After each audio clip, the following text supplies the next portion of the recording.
This is the Khmer Times News. My name is Paolo Bonini, and these are your headlines. Motorbike riders will soon need a license to drive, and that is no matter what the size of the bike.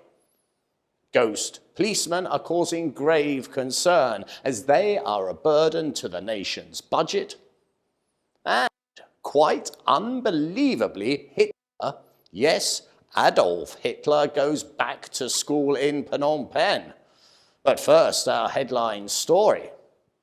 What is about to happen is a radical change, one that many would say has been overdue for many a long year. And that is, if you drive a bike, no matter what size, you will need a driving license. It is a most welcome piece of legislation, as the ones it will most affect is the young, for it is they that are more likely to die on the kingdom's roads, due to a complete and utter lack of training.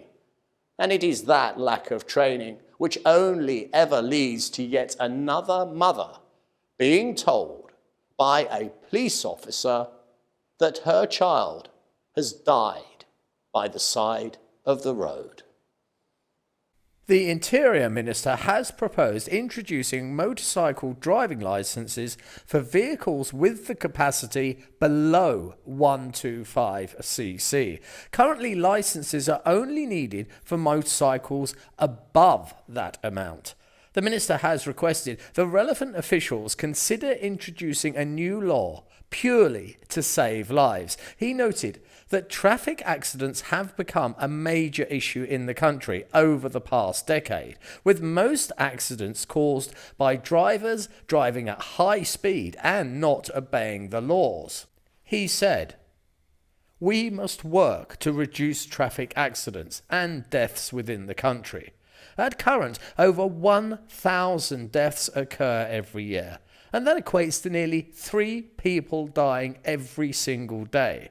And remember, that of course does not include all those that are seriously injured and are left disabled." In order to reduce the traffic accidents, the Ministry of Public Works and Transports are to discuss the provisions for licences of vehicles up to 125cc, and many will welcome this new law. Initially, there will be a study phase, and once that has been completed, and if the findings indicate that motorcycles are a significant cause of deaths, which quite simply they are, the relevant ministries will endorse the proposal, and those days of running wild and free will soon be over, as all will need to be professionally trained. And there's many of us that will breathe a sigh of relief and say, thank goodness. Now, if you have lived here for any length of time, you will understand that ghosts are very deeply rooted in Cambodian tradition. They are believed 100%, and in some ways they are worshipped, when in the form of relatives that have passed. But what if I told you that there is in fact living ghosts walking amongst us, ones that are causing a very serious issue and are a huge burden on the welfare system? The ghosts that I am speaking of are in fact ghost policemen. The National Police Chief has announced this week a plan to put a stop to ghost police officers. General Thet said that the National Police will stop all promotions due to the large numbers of senior police officers already working across the nation. Simply put, there are way too many chiefs and not enough Indians. He said on average, between 200 and 500 officers work in any given district, and all these officers are paid salaries by the government. But the actual number of officers who come to work on a daily basis can be as low as 50%. The General called these men who never show up for work ghost police. and he is out to bust them. See what I did with the words there? Ghost, bust. Yeah, okay. Anyway, he went on to say, I urge all police chiefs across the country to make it mandatory for police officers on their payroll to show up to do their jobs. Now, what he said there is rather interesting, for he called upon police chiefs to adjudicate and make sure that officers turn up for work. And in asking police chiefs to adjudicate, he has hit upon another issue. For one former officer has testified, and what he said is he has observed in some departments that department chiefs can have 50 or 60 deputy chiefs, and that is an awful lot of chiefs, especially as many of them are on the top grade of pay, and some seem to be little more than ghosts in the system. So, by busting those ghost police officers, it will not only benefit law and order, but also the public purse. In my career as a presenter, I have covered hundreds upon hundreds of news stories, from the deaths of monarchs to the deaths of entire nations. But I have never started a story without using my opening lines to set the scene. But this time, it's going to be different.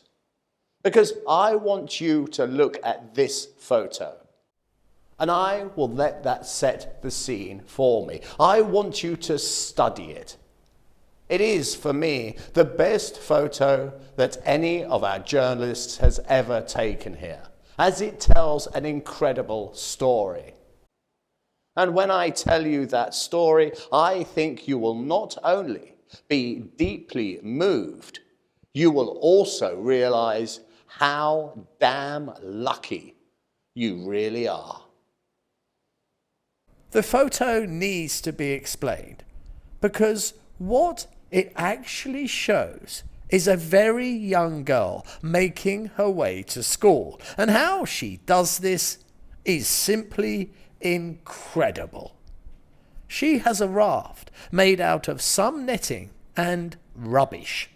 The fishing net is filled with old plastic bottles and lumps of polystyrene, and when they are combined, they give her just enough buoyancy for her to paddle her way and go to school on a daily basis. Now, it could be perceived as kind of cute. A kid showing an incredible level of determination that is rarely found even in grown adults, and one can't help but admire her. Well, let me tell you, your admiration will now amplify, for I'm going to tell you how far she has to travel. And every single day this young girl has to travel 1 kilometre across Tonle Sap Lake with just her garbage-filled raft and her stick. And remember, the waters that she navigates are treacherous. And if I was going to place my money, I would bet that she can't swim. Make no mistake, what she is doing is literally taking her own life in her own tiny hands every single day. And her unstoppable spirit has caused the governor of Siem Reap to vow to come to the aid of this young child. The child's name is Kunti. So next time that you are feeling hard done by, or you are feeling that you are down on your luck, just whisper her name to yourself, Kunti. And remember that there are so many out there that are in a far worse situation than you will ever know. Right, here we go. I have waited all week to get to this story.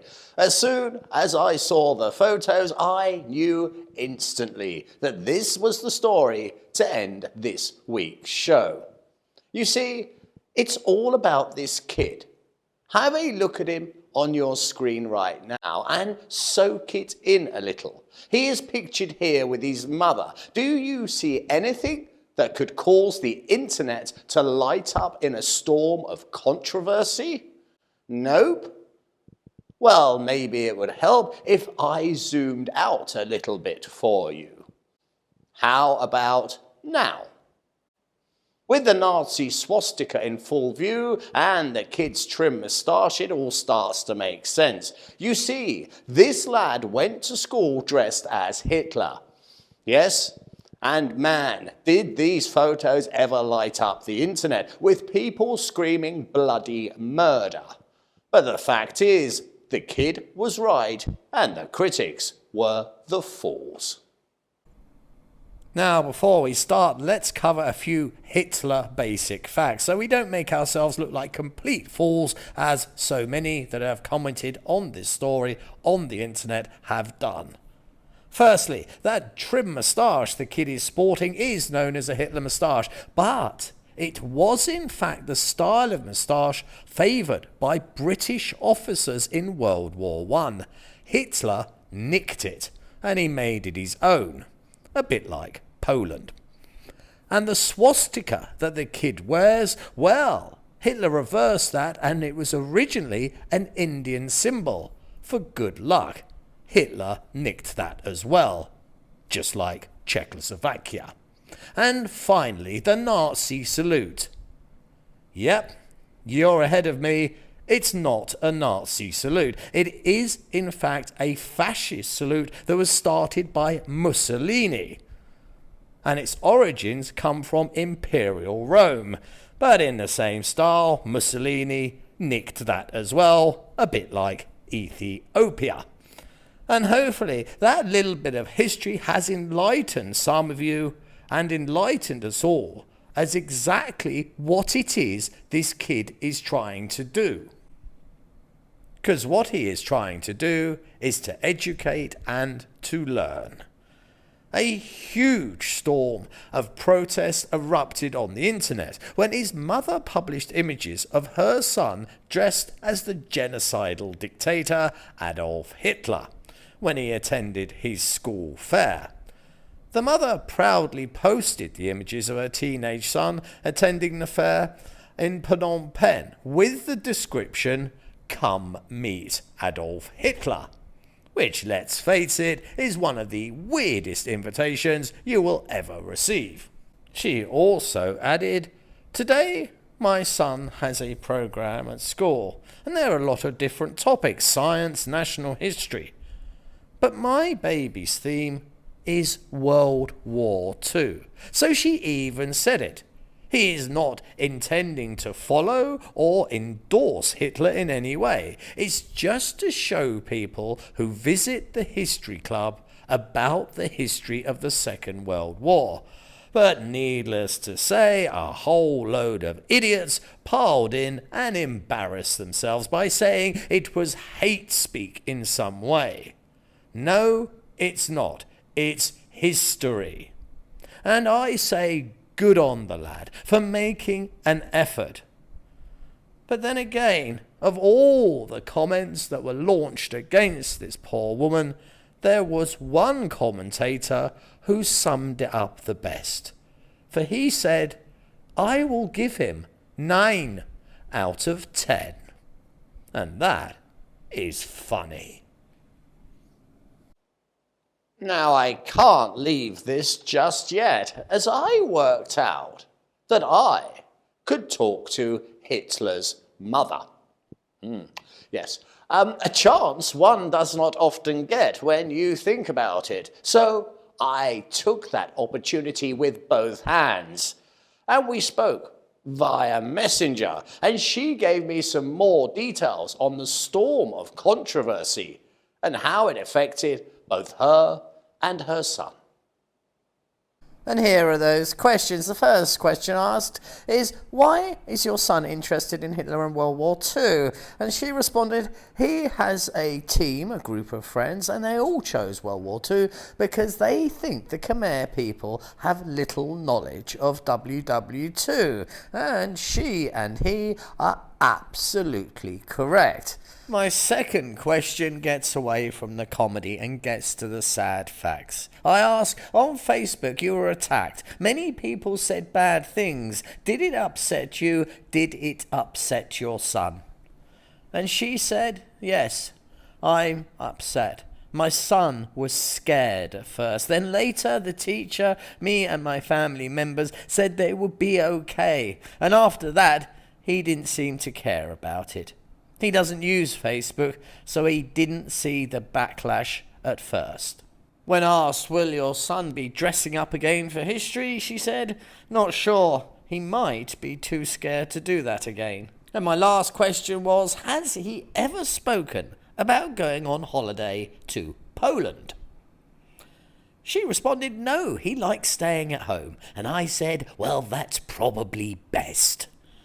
So to that young lad I know is watching this show, I am giving you this trophy. Well done, sir. You brought history alive and you got people talking about it. And it is you that faced those bad comments and it is you that won. So to you, well done.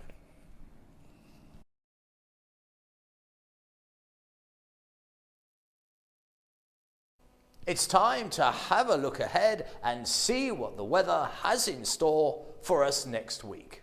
The temperature will be in the high 20s, the humidity in the high 70s, and there will be rain across the board with the potential for some serious storms. But saying that, at the weekend, we may just have a clear day.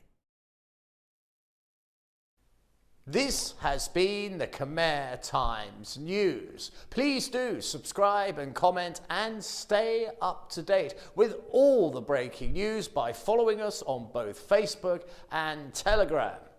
This has been Paolo Bonini, and that was the week that was.